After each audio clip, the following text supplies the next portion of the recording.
ہم اپنے آپ کو کیا کہتے ہیں؟ اہل سنت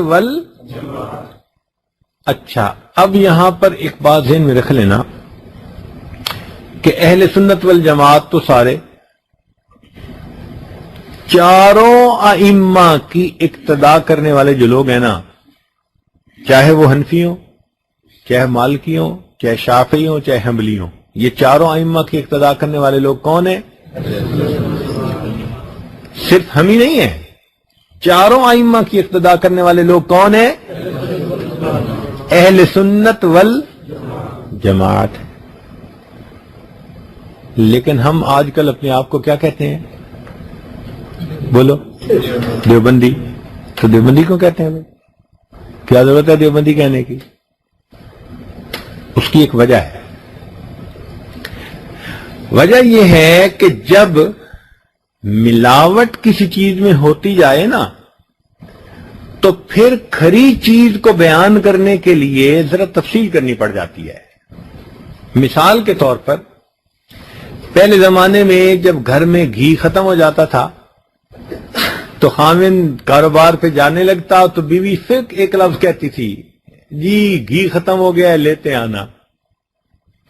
کیا کہتی تھی؟ گھی ختم ہو گیا ہے۔ تو گھی کے لفظ سے خاوند کو سمجھ آ جاتی تھی میں نے کیا لانا ہے۔ اللہ کی شان دیکھو، بناوٹی گھی آ گئے، ڈالڈا گھی آ گیا، فلاں گھی آ گیا۔ تو اب بیوی کو تو اصلی گھی چاہیے تھا، ٹھیک ہے نا؟ لہذا اب جب خاوند جانے لگا تو بیوی نے کہا جی دیسی گھی لے آنا۔ تو دیسی کا لفظ اس کی کیوں لگانا پڑ گیا؟ نکھار کرنے کے لیے۔ پہلے تو گھی کہتی تھی، اب کیا کہنے لگی؟ تو بھئی دیسی کا لفظ کیوں لگایا؟ تاکہ کھوٹے اور کھرے کے درمیان، اصل اور نقل کے درمیان امتیاز ہو سکے۔ اب اس کو یہ لفظ لگانا پڑ گیا، یہ مجبوری تھی اس کی۔ تو اس نے خاوند کو کیا کہا؟ جی کیا لے آنا؟ دیسی گھی لے آنا۔ اب کیا ہوا کہ لوگوں نے وہ دیسی گھی حاصل کرنے کا طریقہ یہ نکالا کہ دودھ کے اندر ڈالڈے گھی ڈال دیے دہی جمانے سے پہلے، اور پھر اس کا انہوں نے جو ہے نا وہ مکھن نکال کے گھی نکالا، تو یہ پھر ملاوٹ والا۔ تو اب یہ بھی نہیں کہہ سکتے کہ دیسی گھی لانا، اب بیوی کہنے لگی جی اصلی دیسی گھی لے آنا۔ تو اب اس کو ایک لفظ اور استعمال کرنا پڑ گیا۔ تو یہ جو لفظ وہ استعمال کر رہی ہے وہ اپنی مجبوری کی وجہ سے کر رہی ہے۔ کس کے لیے کر رہی ہے؟ اصلی دیسی گھی، کہ ایسا دیسی گھی کہ جس میں ڈالڈا کی ملاوٹ سے نہ گھی نکالا گیا ہو، بسلے دودھ سے ڈائریکٹ گھی نکالا گیا۔ جس طرح اس عورت کی مجبوری تھی، ہماری بھی یہ مجبوری ہے کہ اتنے فتنے آ گئے ہیں دنیا میں کہ صحیح نشاندہی کرنا مسئلہ بن گیا ہے۔ لہذا اب کوئی ہم سے جب پوچھتا ہے کہ تم کون ہو، اور ہم آگے سے صرف ایک لفظ بتا دیں جی دیوبندی، تو اس دیوبندی کے ایک لفظ سے ہر چیز اس کے اوپر واضح ہو جاتی ہے، ہمیں مزید تفصیل نہیں کہنی پڑ جاتی۔ ورنہ اہل سنت والجماعت اگر ہم کہیں گے تو بھئی اہل سنت والجماعت تو بریلوی بھی کہتے ہیں اپنے آپ کو، تو پھر آگے بتانا پڑے گا نا کہ ہم کون ہیں۔ بات سمجھ گئے نا؟ تو اس لیے یہ مجبوری ہے کہ ہمیں اپنی شناخت کے لیے ایک لفظ استعمال کرنا پڑتا ہے۔ اصل لفظ تو ہے اہل سنت لیکن اگر اہل سنت والجماعت کے آگے اندر بتانا پڑے تو ہم کیا بتاتے ہیں؟ تو ایک لفظ سے سارا مسئلہ حل ہو جاتا ہے، لوگوں کو پتہ چل جاتا ہے۔ اچھا یہ ذہن میں رکھنا کہ بریلویوں اور دیوبندیوں کے درمیان اعمال کا فرق نہیں ہے، عقائد کا فرق ہے۔ فقہ ان کی بھی وہی جو ہماری، وہ بھی امام ابو حنیفہ رحمۃ اللہ کی اقتداء کرتے ہیں، ہم بھی انہی کی اقتداء کرتے ہیں، لیکن ہم جو اقتداء کرتے ہیں وہ اعمال میں، ہمارا فرق ان کے ساتھ ہے اعتقادات میں۔ دین کے تین حصے ہوتے ہیں، ایک اعتقادات، ایک عبادات اور ایک معاملات. پہلے اعتقادات، دوسرا اور تیسرا. تو اعتقادات میں فرق ہے. اب اعتقاد میں کیا فرق ہے؟ سب سے بڑا فرق یہ ہے کہ وہ نبی علیہ الصلوۃ والسلام کو نور مانتے ہیں. تین جو بنیادی فرق ہے. کیا کہتے ہیں نبی علیہ الصلوۃ والسلام کے بارے میں؟ ان کو نور مانتے ہیں. اب نبی علیہ الصلوۃ والسلام کو نور ماننا یہ غلط عقیدہ ہے. اس کا مختصر سا جواب، بہت چھوٹا چھوٹا جواب کہ جس میں آپ کو بحث میں نہ پڑنا پڑے. اگر کسی کو آپ نے سمجھانا ہو تو یوں سمجھانا کہ جی مخلوقات میں سے سب سے زیادہ اشرف کون ہے؟ اشرف المخلوقات کون؟ بتائیں بھائی، پھر بتائیں اشرف المخلوقات کون؟ تو بھائی فرشتے بنے نور سے، جن بنے نار سے، آگ سے، ایسا ہی ہے نا؟ اور انسان بنے تو اشرف المخلوقات کون؟ پھر بتائیں اشرف المخلوقات کون؟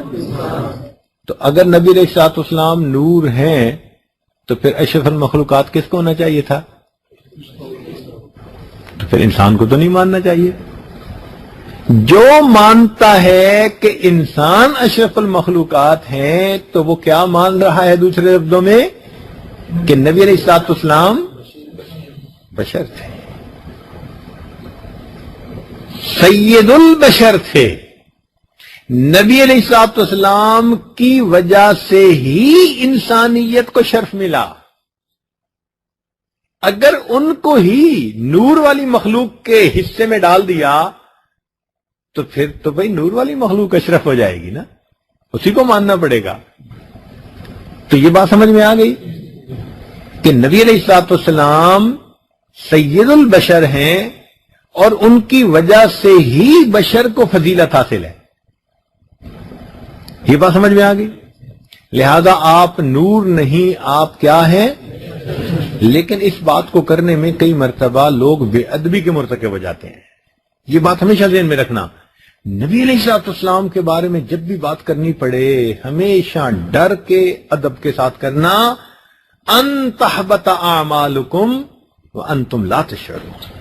اللہ فرماتے ہیں اگر میرے محبوب صلی اللہ علیہ وسلم کی آواز سے تمہاری آواز اوپر ہو گئی، تمہارے کیے ہوئے عملوں کو ہم ضائع کر دیں گے، تمہیں پتہ بھی نہیں چلے گا. اس لیے اول تو اس ٹاپک پہ بولے نا، لیکن چونکہ طلباء ہیں ہو سکتا ہے کوئی بندہ پوچھے مسئلہ اور بتانا پڑ جائے، تو بہت ڈر کے اور گھبرا کے بات کرنا اور ادب سے بات کرنا. تو نبی علیہ الصلوۃ والسلام کیا ہیں؟ سید البشر ہیں. صرف بشر کا لفظ کہنے کی بجائے کیا لفظ لگائیں؟ سید البشر ہے. لہذا بشریت کو جو فضیلت ہے وہ نبی علیہ الصلوۃ والسلام کی وجہ سے ہے. اگر آپ صلی اللہ علیہ وسلم ہی کو مان لیا جائے کہ آپ نور کے بنے ہوئے تھے تو پھر تو افضلیت کہاں چلی گئی؟ ملائکہ کے پاس چلی گئی. تو بات سمجھ میں آ گئی. کیوں کہتے ہیں کہ نور ہے؟ نبی علیہ الصلوۃ والسلام نے فرمایا اول ما خلق اللہ نوری، سب سے پہلے اللہ نے میرے نور کو پیدا فرمایا. تو بھائی وہ تو روح تھی نا. تو روح تو مٹی کی بنی ہوئی نہیں ہے. روح کس چیز سے بنی ہے؟ تو ہر ایک کی روح ایسے ہوتی ہے، وہ تو عالم امر کی آئی ہوئی چیز ہے. لہذا وہ جو نبی علیہ الصلوۃ والسلام نے فرمایا وہ اپنی روح مبارکہ کے بارے میں فرمایا، جس میں مبارک تو اس وقت نہیں نہ بنا تھا. سب سے پہلے کیا چیز پیدا ہوئی؟ روح مبارکہ پیدا ہوئی. تو اس کے لیے نور کا لفظ اگر حدیث میں استعمال ہو گیا تو کوئی اشکال ہی نہیں ہے. بات سمجھ آ گئی نا؟ بات سمجھ آ گئی نا؟ اور ویسے حضرت مولانا قاسم نانوتوی رحمۃ اللہ علیہ انہوں نے بڑی پیاری بات کہی. انہوں نے فرمایا کہ اصل وجہ یہ تھی کہ جیسے یہ جو اندر بلب ہے نا، اس کے اندر لوہے کا بنا ہوا ایک ہیٹر سا ہوتا ہے، چھوٹا سا فیلامنٹ جس کو کہتے ہیں. وہ کس چیز کا بنا ہوا ہوتا ہے؟ لوہے کا بنا ہوا ہوتا ہے، ٹنگسٹن کا. لیکن جب اس میں بجلی آتی ہے تو وہ اتنا روشن ہو جاتا ہے کہ وہ لوہے کا نظر ہی نہیں آتا، ہر چیز ہی روشنی نظر آتی ہے. گویا روشنی اس کی وہ جو لوہا پن تھا اس کے اوپر غالب آ گئی.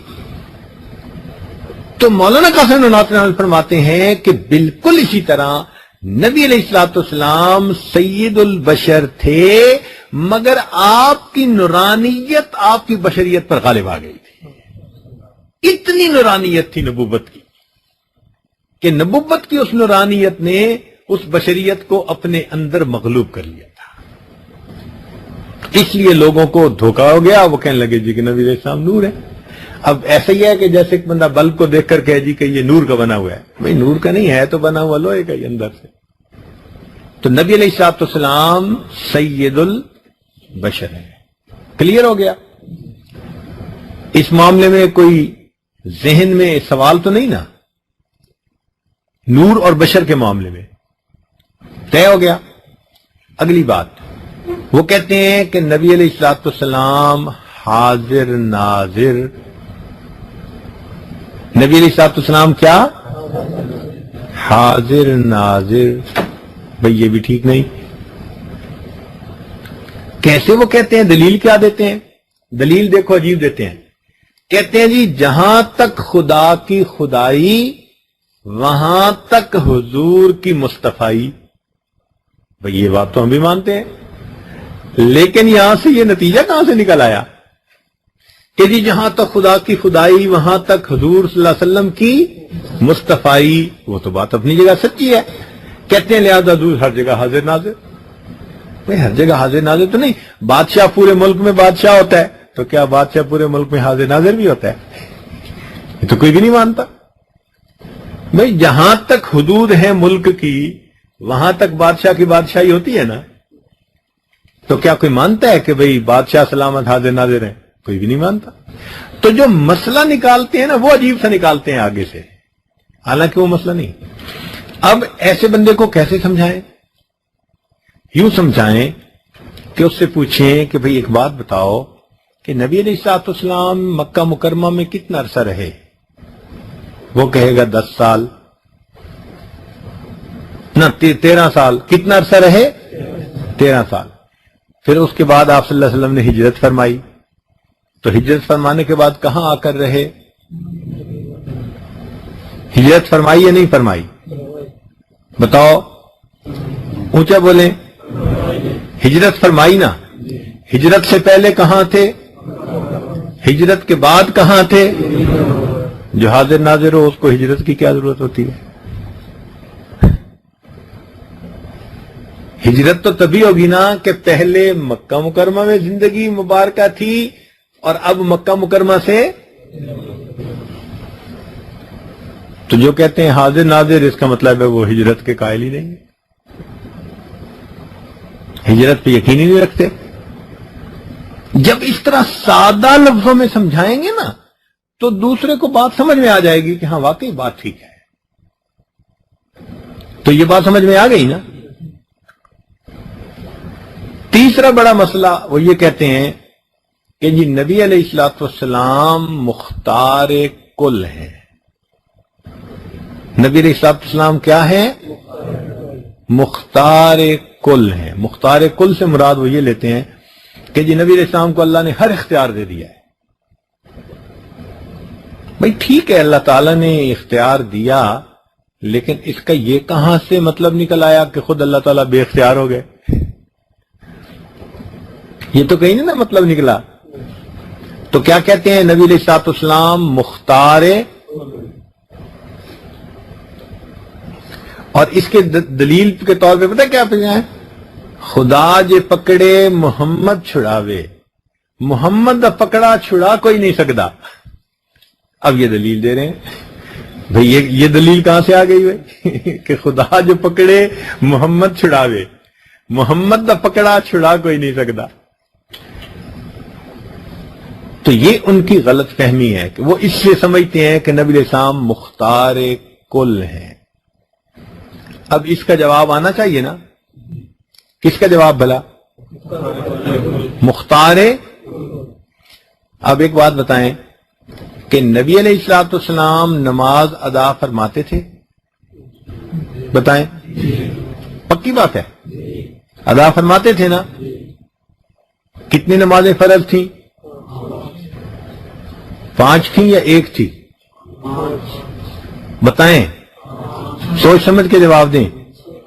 5 نمازیں فرض تھیں یا 1 فرض تھی؟ فرض تھی نا؟ فرض کا مطلب کیا ہوتا ہے؟ چلیں یہ بتائیں۔ فرض کا مطلب یہ ہوتا ہے کہ وہ کام جس کو کرنا لازم ہو، ایسے ہی نا؟ اور نفل وہ کام ہوتا ہے کہ جس میں بندے کو اختیار ہو۔ نفل وہ کام ہوتا ہے کہ جس میں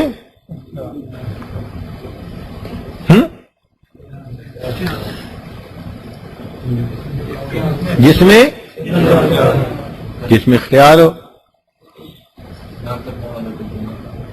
نہ کرنے والے کو اختیار ہو، چاہے تو وہ کرے اور چاہے تو وہ نہ کرے۔ تو نبی علیہ السلام پر جو 5 نمازیں تھیں یا چھٹی تہجد کی نماز تھی، یہ نمازیں کیا تھیں؟ تو فرض میں اختیار ہوتا ہے، تو مختار کل پھر کیسے ہوئے؟ بات سمجھ رہے ہیں نا؟ یا تو اگر مختار کل مانتے ہیں تو کہیں کہ نبی علیہ السلام نفلی نمازیں پڑھتے تھے، نماز فرض نہیں تھی۔ اور اگر کہتے ہیں کہ جی فرض نماز تھی تو پھر اختیار نہیں تھا نا؟ بات سمجھ آ گئی کہ نہیں آ گئی؟ تو مختار کل والا مسئلہ بھی حل ہو گیا۔ ایک طالب علم نے یہ سوال پوچھا ہے کہ جی دلیل وہ یہ دیتے ہیں کہ نبی علیہ السلام کا سایہ مبارکہ نہیں تھا۔ سایہ مبارکہ کا نہ ہونا، اس سے کوئی نور کا ہونا تو ثابت نہیں ہوتا، اس لیے کہ سایہ مبارکہ تو بادل کی وجہ سے بھی، چونکہ اکثر اوقات نبی علیہ السلام کے سر پر بادل سایہ کرتا تھا۔ اور ہم یہ کہتے ہیں کہ اللہ رب العزت نے اس سائے کو اس لیے نہ بنایا کہ کہیں کسی امتی کا پاؤں سایہ مبارک پہ نہ پڑ جائے۔ اللہ کو اپنے حبیب سے اتنی محبت تھی کہ کوئی بے ادبی کا مرتکب نہ ہو جائے، ورنہ جوتوں والے پاؤں سائے پہ آتے تو کیا ہوتا؟ اس لیے اس سے یہ دلیل بنا لینا کہ نبی علیہ الصلوۃ والسلام نور ہیں، یہ تو کہیں سے سمجھ میں بات نہیں آتی۔ تو ایک کہتے ہیں کہ نبی علیہ الصلوۃ والسلام نور ہیں، اس کی دلیل بھی آپ کو سمجھ لگ گئی کہ آپ صلی اللہ علیہ وسلم سید البشر ہیں۔ اور دوسری دلیل کہ نبی علیہ السلام حاضر ناظر ہیں، تو ہجرت کے مسئلے سے یہ بات بھی سمجھ میں آ گئی کہ حاضر ناظر نہیں ہے۔ تیسری بات کہ مختار کل ہیں، تو فرض نماز کے مسئلے سے یہ بات بھی سمجھ آ گئی۔ اور چوتھی بات کہتے ہیں کہ نبی علیہ السلام عالم الغیب ہیں، نبی علیہ السلام عالم اور پھر یہ بھی نہیں کہتے کہ عالم الغیب ہیں تو یہ علم کلی ہے یا جزوی ہے، کہتے ہیں کہ علم غیب ذاتی ہے، کلی ہے۔ یہ مزے کی بات ہے۔ دیکھیں بھائی، جو علم نبی علیہ السلام کو ملا وہ کس نے دیا؟ قرآن کہہ رہا ہے وَعَلَّمَكَ مَا لَمْ تَكُنْ تَعْلَمْ، تو معلوم ہوا یہ ذاتی۔ تو اگر کوئی کہے کہ ذاتی ہے تو ہم قرآن کی آیت بتائیں گے کہ اللہ فرما رہے ہیں وَعَلَّمَكَ مَا لَمْ تَكُنْ، جو آپ نہیں جانتے تھے اللہ نے آپ کو بتایا، اللہ نے آپ کو بتایا۔ اللہ اکبر۔ تو معلوم ہوا کہ ذاتی نہیں، یہ اللہ کی عطا ہے، اللہ کی دین ہے۔ اور دوسری بحث رہ گئی کہ کلی یا جزوی، تو ہم کہتے ہیں کہ جزوی تو علم اللہ نے دیا۔ دلیل وہ کہتے ہیں جی نبی السلام نے قیامت کی نشانیاں بتائیں، آنے والے وقت کی باتیں بتائیں، غیب کی خبریں بتائیں۔ بھئی غیب کی خبریں بتائیں تو اللہ نے جو بتائیں وہی آگے بتائیں۔ تو اگر جزوی طور پر اللہ نے کچھ بتا دیا تو یہ تو نبوت کی منصب شان کے مطابق ہے۔ باقی یہ بات کہ کوئی کہے کہ جی کلی علم تھا، تو کلی علم تو نہیں تھا۔ دیکھیں اللہ تعالیٰ قرآن مجید میں فرماتے ہیں کہ اے میرے پیارے حبیب، وما علمناہ الشعر وما ينبغي له، اور ہم نے ان کو شعر کا علم نہیں دیا اور وہ آپ کی شان شان بھی. تو شعر کا علم نبی علیہ السلام کے پاس تھا؟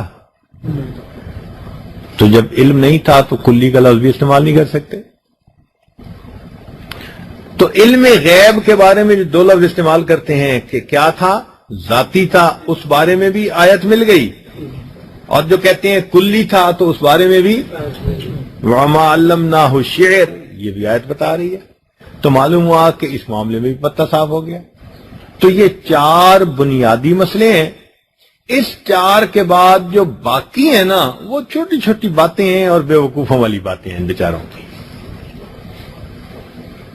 وہ کوئی عقیدے کا کوئی ایسا مسئلہ نہیں ہے اس میں. اب دیکھیں، کہتے ہیں جی کہ ہم نے 11ویں شریف دینی ہے. بھائی اصل میں جو 11ویں یہ ہوتی ہے وہ اللہ کے نام کا صدقہ دیا جاتا ہے. اللہ کے نام پر صدقہ دے دو بھائی، اور اس کا ثواب کسی بزرگ کو پہنچا دو، اتنی سی بات ہے. تو بھائی اس کو تو ہم بھی مانتے ہیں. اس میں جو قباحت ہے نا وہ یہ ہے کہ تاریخ متعین کر لیتے ہیں اور چیز متعین کر لیتے ہیں، اور نمبر 3 کہ یہ عقیدہ رکھتے ہیں کہ جو نہیں دے گا اس کو سزا ملے گی. یہ 3 چیزیں اس چیز کو حرام کر دیتی ہیں. اگر کوئی مہینے کے 30 دن صدقہ کرے تو اس کو اجازت ہے. 11ویں کیوں ضروری ہے بھائی؟ 10ویں کو کرو، 12ویں کو کرو، 13ویں کو کرو، تم متعین کیوں کر لیتے ہو؟ نتیجہ یہ ہوتا ہے کہ آج لاہور میں 11ویں کو دودھ ہی نہیں ملتا چائے پکانے والوں کو. تو تاریخ کا تعین یہ بھی ٹھیک نہیں. بات سمجھ گئے نا؟ پھر چیز کا تعین کہ جی کھیر ہی بنانی ہے، تو بھائی کھیر ہی کیوں؟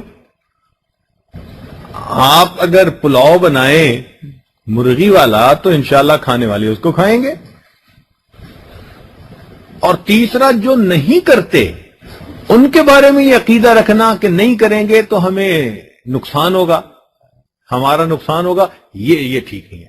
اگر یہ 3 چیزیں درمیان میں سے نکل جائیں تو ایک بندہ دن میں 10 دیگیں پکائے، اس کو 10 کھانے کی اجازت ہے، اس میں کیا سکتا؟ کیونکہ اصل مسئلہ تو ایصال ثواب ہے نا. ایصال ثواب تو جائز ہے، مگر اس ایصال ثواب پر جو یہ 3 شرطیں لگا دیتے ہیں وہ شرطوں کی وجہ سے وہ ناجائز بن جاتا ہے. بات سمجھ آ گئی؟ تو اس قسم کے چھوٹے چھوٹے ان کے ساتھ مسئلے ہیں. باقی اب انہوں نے آ کے تھوڑا اس مسئلے کو اور زیادہ ہوا دینے کی کوشش کی ہے. چنانچہ مدینہ بھائی کیا حال ہیں، وہ اب مدینہ بھائی بن گئے ہیں سارے کے سارے، ماشاءاللہ. لیکن ہمارا ان کے ساتھ اعتقادات کا جو ہے نا وہ اختلاف ہے. بات سمجھ میں آ گئی؟